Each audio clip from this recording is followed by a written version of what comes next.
Oi a todos, bom dia. Dando continuidade aos nossos vídeos sobre química aquática, eu vou fazer um segundo exemplo sobre espontaneidade de reações químicas, avaliando-a em função do conceito de energia livre de Gibbs. Mas antes, lógico, né? A nossa homenagem a uma grande banda, Led Zeppelin. Putz, essa banda é icônica. Inclusive eu fiz questão de trazer essa camiseta, que é o primeiro disco do Led Zeppelin, o Led 1. Esse disco é uma obra-prima.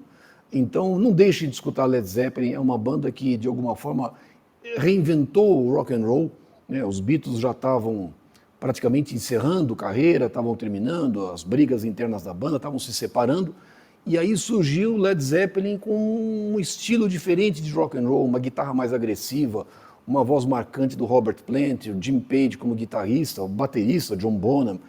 Então, cara, Led Zeppelin é uma banda que merece sempre ser lembrada e merece ser escutada. Então não deixem de escutar Led Zeppelin.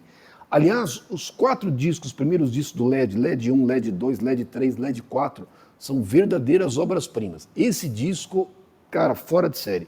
Não deixem de escutar Led Zeppelin, em especial o Led 1. Podem escutar, cara, entra no quarto, tranca, fecha os olhos, bota o som no máximo, que é diversão garantida. Então, nossa homenagem ao Led Zeppelin. O que eu vou fazer?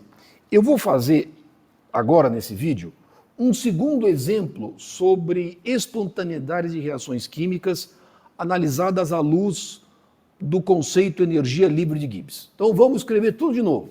Vamos lá.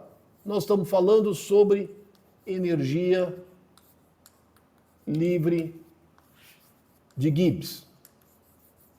E qual que é o exemplo que nós vamos trabalhar? Eu vou trabalhar com um exemplo muito interessante, que é o equilíbrio do oxigênio dissolvido na fase líquida com o oxigênio dissolvido na fase gasosa. Só que agora eu vou analisar um sistema sem condição de equilíbrio. Eu vou escrever a seguinte reação. Imagine o O2 aquoso reagindo com o oxigênio gasoso. Não é exatamente uma reação. A gente viu que esse exemplo é um exemplo ambiental significativo. Imagine que eu tenha uma fase líquida. Eu tenho O2 na fase aquosa. Eu tenho atmosfera.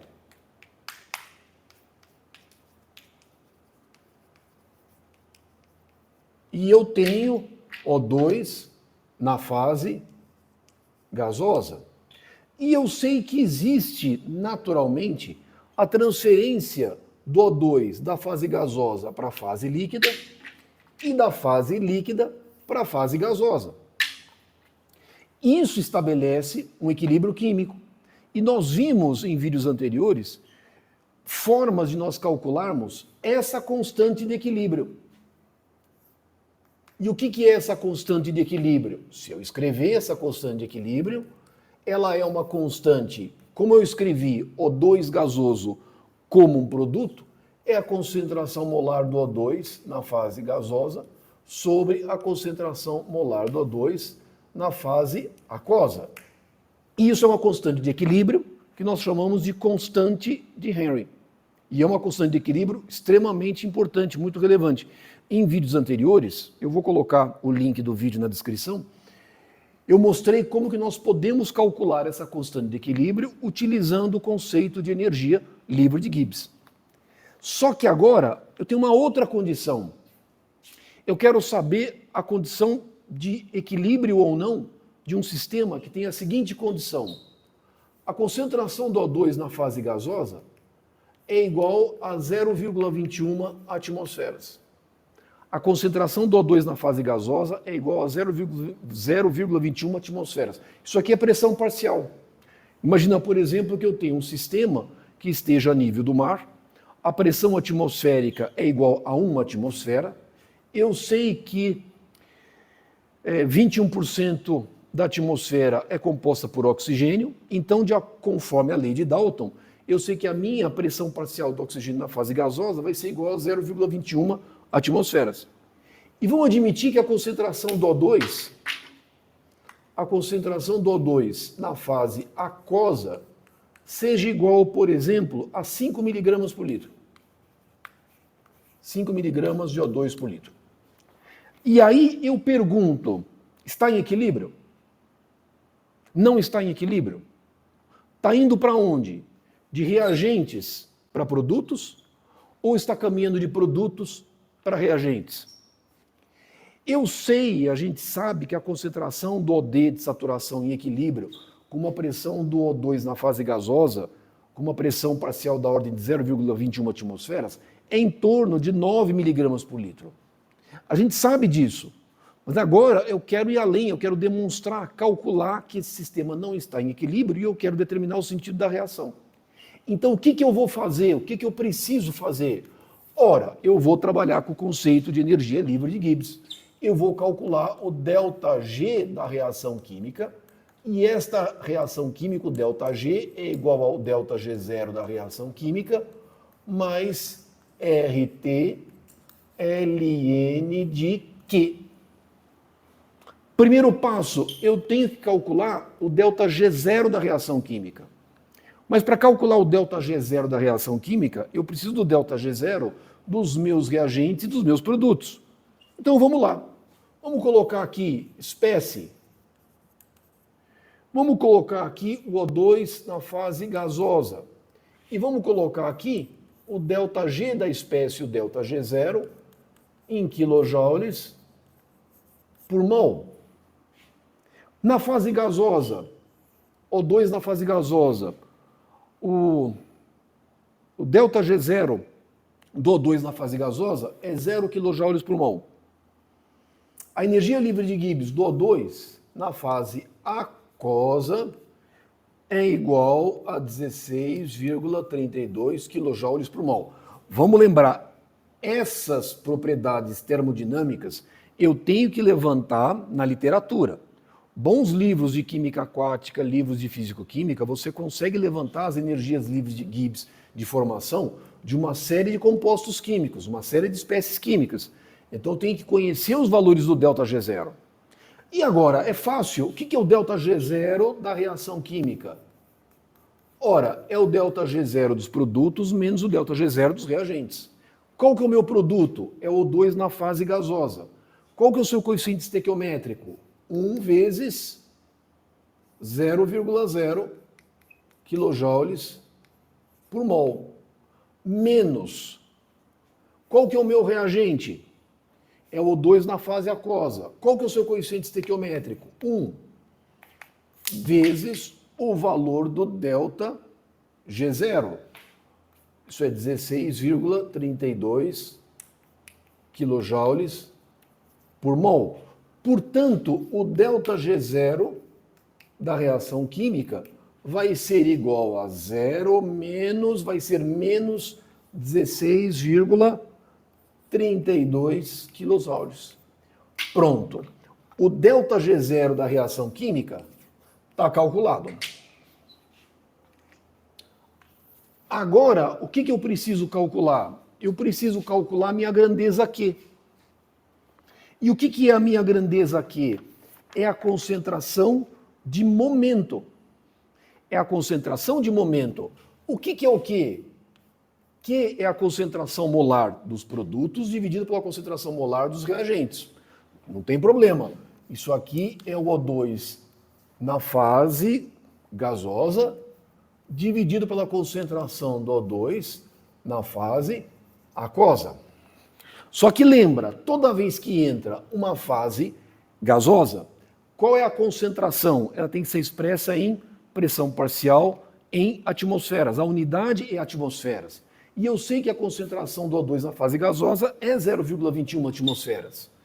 Então, correto, 0,1 atmosferas. Agora eu preciso a concentração do O2 na forma de concentração molar, mas eu tenho concentração na forma miligrama por litro.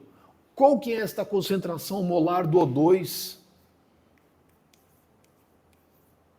na forma aquosa? É a concentração em miligramas por litro, só que eu tenho que exprimir isso em gramas por litro, então isso é 5 vezes 10 a menos 3 gramas de O2 por litro, dividido pelo mol do oxigênio. E o mol do oxigênio é 32. E isso aqui vai ser igual a 1,563 vezes 10 a menos 4 molar. Lembrando, todas as espécies dissolvidas, concentrações molares. Água e toda e qualquer fase sólida, concentração molar é igual a 1.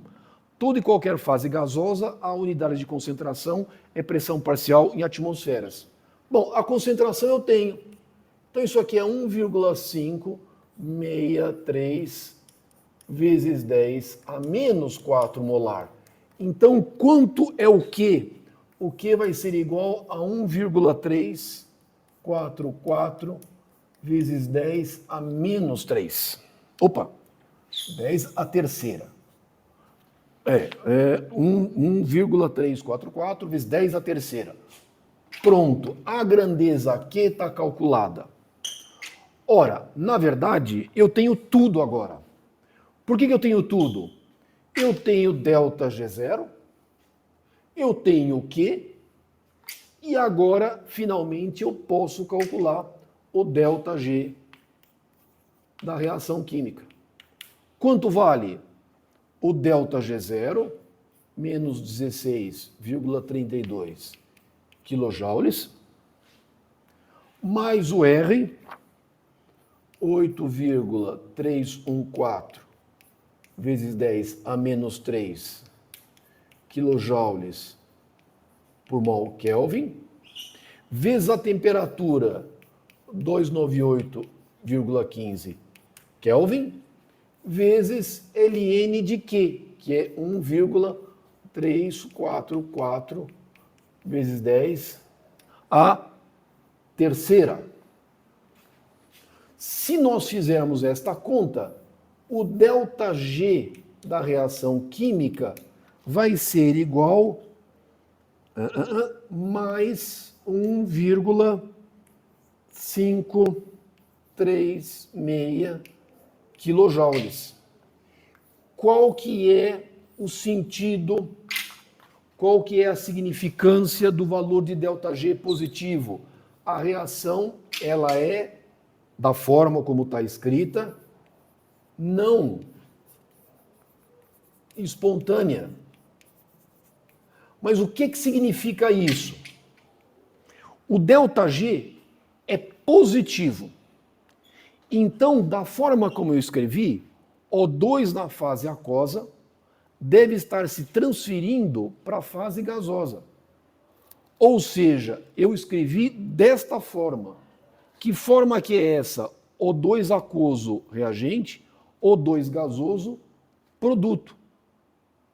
Mas acontece que eu tenho uma concentração de oxigênio dissolvido que é baixa. A gente sabe que essa concentração é menor do que a concentração de saturação. Qual é a tendência do sistema? Vai ser o sistema atingir o equilíbrio. Então, o que acontece? O sentido da reação não é esse. Eu escrevi desta forma. O2 aquoso indo para O2 gás. Eu obtive um ΔG positivo. Na verdade, não é este sentido. O sentido correto é este. Eu tenho O2 gás indo para O2 aquoso. Por quê? Porque o sistema vai buscar o equilíbrio. O que significa o sistema buscar o equilíbrio? O sistema vai atingir o OD de saturação. Quando vai atingir isso? Não sei, não sei. Isso depende de fatores cinéticos, depende de transferência de massa. Mas eu sei que o sistema não está em equilíbrio porque o ΔG não é igual a zero. Mas quando eu calculei o ΔG, ele foi positivo. Como o ΔG foi positivo, então, na verdade, eu não posso escrever a equação desta forma. Não dessa. Eu tenho que escrever de outra forma. Eu tenho que escrever O2 gasoso caminhando para O2 aquoso. Portanto, o meu reagente é o O2 gás. Ele é o meu reagente. E o O2 aquoso, ele é o meu produto. Ou seja, a concentração do oxigênio no gás vai diminuir para que a concentração na fase aquosa aumente, até atingir uma condição de saturação. Esse é mais um exemplo de como a gente consegue, como é que a gente pode calcular a espontaneidade de reações químicas conhecendo o parâmetro energia livre de Gibbs. Então veja, é um exemplo importante que a gente utiliza no nosso dia a dia, na engenharia sanitária e ambiental, estudos de autodepuração, transferência de oxigênio em sistemas gás líquido, mas veja a importância da gente conhecer esse conceito de energia livre de Gibbs e como eu consigo entender o comportamento de reações químicas. Por isso que o conceito de energia livre de Gibbs ele é tão relevante e ele é tão importante. Então, com isso, a gente consegue finalizar esse entendimento, as aplicabilidades do conceito de energia livre de Gibbs, calculando, primeira etapa, eu consigo calcular a constante de desequilíbrio. Para calcular a constante de desequilíbrio, eu tenho que admitir que isso aqui é igual a zero. E o segundo ponto, eu consigo verificar a espontaneidade das reações químicas, calculando o ΔG da reação química, a energia livre de Gibbs da reação química. Então veja que são duas aplicações extremamente relevantes, extremamente importantes. Então com isso a gente encerra esse vídeo, e aí no nosso próximo vídeo nós vamos falar de um aspecto que eu não comentei até o momento, que é a influência da temperatura nas constantes de desequilíbrio. Então, nos nossos próximos vídeos, a gente tem que mostrar como é que eu consigo calcular constantes de equilíbrio para temperaturas diferentes de 25 graus Celsius, tá bom? Então, mais uma vez, muito obrigado a todos. Se alguém tiver alguma dúvida, coloca nos comentários, na medida do possível, eu vou respondendo as questões que vocês venham a ter, tá bom? Então, muito obrigado e até o nosso próximo vídeo.